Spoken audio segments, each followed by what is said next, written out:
Japan is not the only Asian country making whiskey, and you wouldn't believe just how many are actually laying down barrels.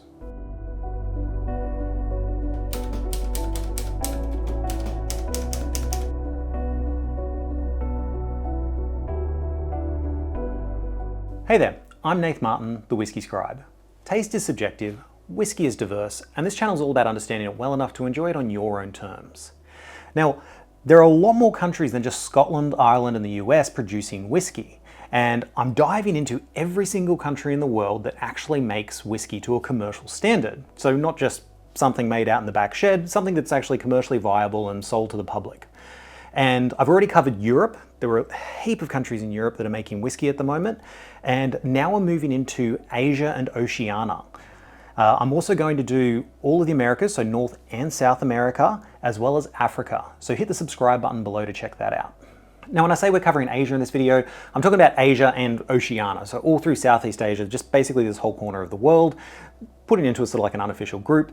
And I'm also going to include a map up here in the corner. This is not to scale, this is just a reference to let you know approximately where these countries are. And I'm going to go through each country in an alphabetical, non-political order, just so to not offend anyone.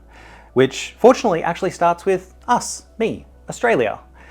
If you can't recognize the accent, I am Australian. Now, whiskey's been made in Australia probably a lot longer than you think. In the 1820s and 1830s, a number of distilleries started up here with colonial settlers, especially down in Tasmania, where the growing conditions were just ideal for growing good barley. However, in 1839, whiskey production in Tasmania was banned, which closed down a lot of distilleries. There were a number of distilleries throughout the rest of Australia that did continue, but the industry just slowly declined, and eventually the last whiskey distillery in Australia closed down in 1989. Now, the laws around spirit production in Australia were so tight that it made it almost impossible to start a new whiskey distillery. So when the last one closed, it didn't look like we were going to get any more. But then Bill Lark fought to have a lot of the laws overturned, especially the ban in Tasmania, and as a result, in the mid-90s, Australia started to get a new whiskey industry. So Bill Lark started up Lark Distillery, and he also used that as a platform to teach other people how to make whiskey. And as a result, today we have over 100 whiskey distilleries in Australia.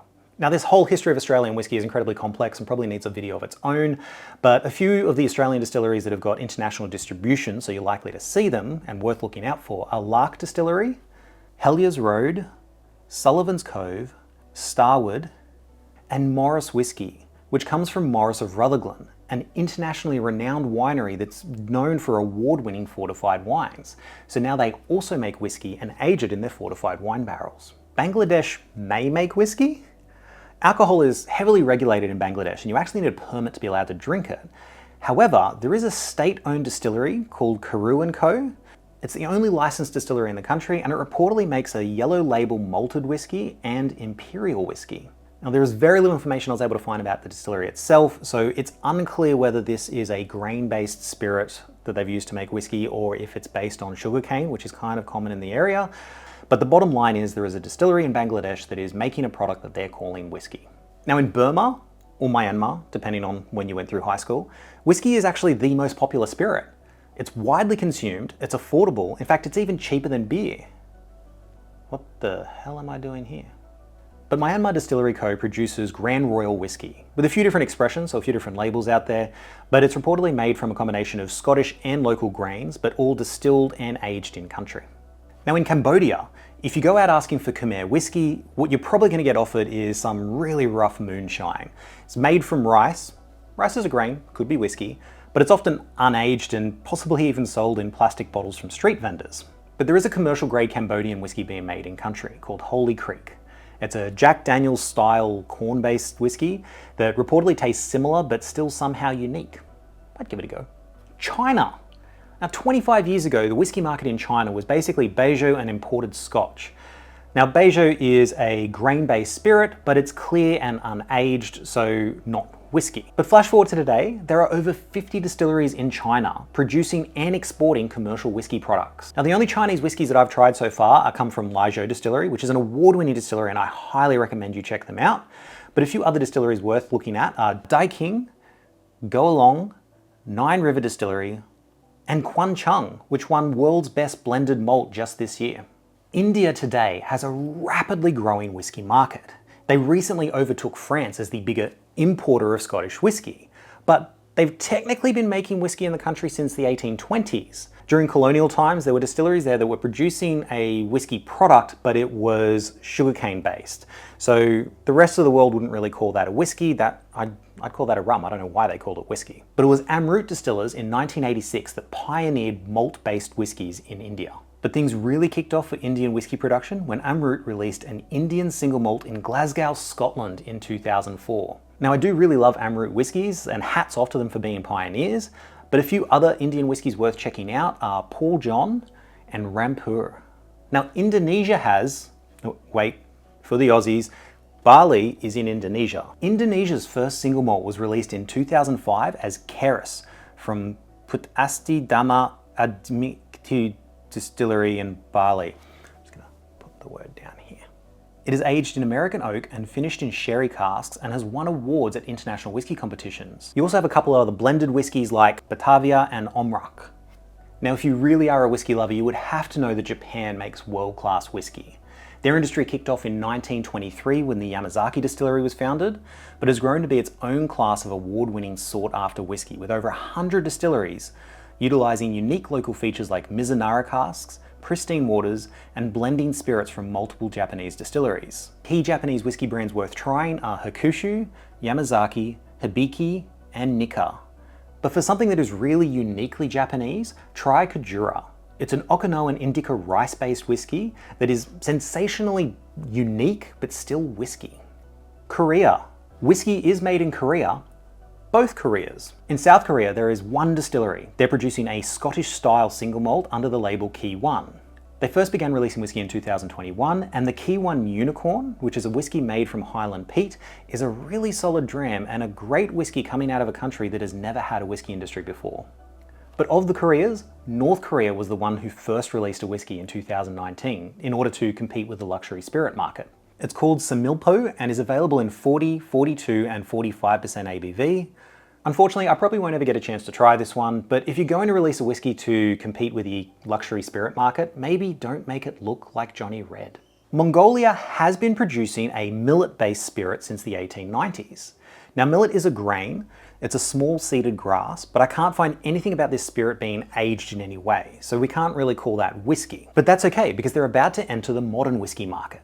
The Inner Mongolia Distillery project began laying down barrels in 2023, and while there isn't a release date advertised, this isn't a small project. They brought in equipment from Scotland, effectively an entire distillery, and have a production capacity of 500,000 litres annually, so keep your eye on them. Nepal has a growing craft whiskey industry. Now, most of what's on the whiskey market there at the moment is a combination of Scottish whiskey and local spirit, but that's usually a bit of a precursor to 100% locally made whiskies. But schlock whiskey seems to be locally produced. But even if it's not, the Himalayan distillery that produces it is investing in a large maturation centre to leverage authentic Himalayan aging. So this is another country to be watched. New Zealand's whiskey history is actually kind of similar to Australia's. It kicked off in the early 1800s with Scottish settlers, and that eventually evolved into a commercial whiskey industry very much dominated by Wilson's or Willowbank Distillery, and then collapsed in the mid-90s. It was in 2009 that whiskies were released in New Zealand again, but these were rescue releases that came from barrels left over from the Willowbank Distillery. But since then, there have been a wave of New Zealand distilleries releasing highly regarded whiskies, notably from Thompson Whiskey, Cardrona, Wahiki, Pocono, and the New Zealand Whiskey Collection, which is the company that purchased the old barrels from the Willowbank Distillery and started releasing those, but they've also been making their own spirit. So they're now releasing the South Island Single Malt, which is made entirely at their new Dunedin distillery. While Pakistan has technically been a dry country since 1977, with alcohol consumption banned for Muslims, they do have locally produced spirits for non-Muslims and foreigners. The Muri Brewery is the primary producer of alcohol in Pakistan and makes a surprisingly large range of whiskies, including Vintage Gold, Vat No. 1, Dew of Himalayas, Raj Reserve, and the 8-year-old Marie's Malt Whiskey Classic, and even a 12-year-old Millennium Reserve. For years, these were made only for local consumption, but as of this month, export has been approved for countries like the UK, Japan, Portugal, and Thailand. Papua New Guinea produces one whiskey, the Captain Moresby Premium Whiskey by Vitis Industries. It is a 3-year-old blended whiskey made from Australian wheat, New Zealand oak, but produced and aged entirely in PNG. The Philippines have had a growing craft whiskey industry since 2019, and in true craft style, all of them seem to be different. So you've got brands like James Whiskey, producing a small 100% corn-based spirit, Witchcraft Distillery, producing single malt made from imported barley and local spring water aged in the Northern Highlands, and Crow's Single Malt Whiskey, recognised as the first Filipino single malt focusing on small batch cask strength releases. Singapore is also new to the whiskey market, having released their first rice whiskey in 2021. This was the Hom Mali Rice Whiskey by Rochelle the Rabbit Distillery, and is exactly the kind of thing I'm talking about when I want to try new world whiskies. Something that's different to tradition but still made with flavour in mind. The first Singaporean single malt followed shortly after in 2023. Brass Lion Distillery released a 3-year-old single cask single malt whiskey in 2 variations, a 48% and a 65%. Taiwan has been making whiskey since 2005, and if you're a fan of single malt, you're probably aware of Kavalan Distillery, which pioneered Taiwanese whiskey and really took advantage of the subtropical climate, which causes a lot of accelerated aging to happen. Now, I truly rate Kavalan whiskies, and they're definitely well worth a try, but some other brands to check out are Mayowiki Distillery, Holly Distillery, Guyun, Omar, and Yushan. Lastly, Vietnam is another new player in the craft whiskey game. You have Som Khai Distillery, which created a uniquely Vietnamese whiskey made from a mash bill of malted and solid state fermented nixtamalized dent corn, red flint corn, and white purple glutinous corn. I don't really know what that means, but they're meant to be heirloom corns passed down through generations and uniquely Vietnamese. But you also have Vay Day D Distillery in Hanoi, which will be releasing their first premium single malt whiskey in 2027, made from a new make spirit that won Best in the World at London's World Whiskies Awards in 2025. So in a corner of the world that's not typically known for making whiskey, other than Japan, that's another 17, 18 whiskey making countries? And I'm sure there are probably a few more that I even missed.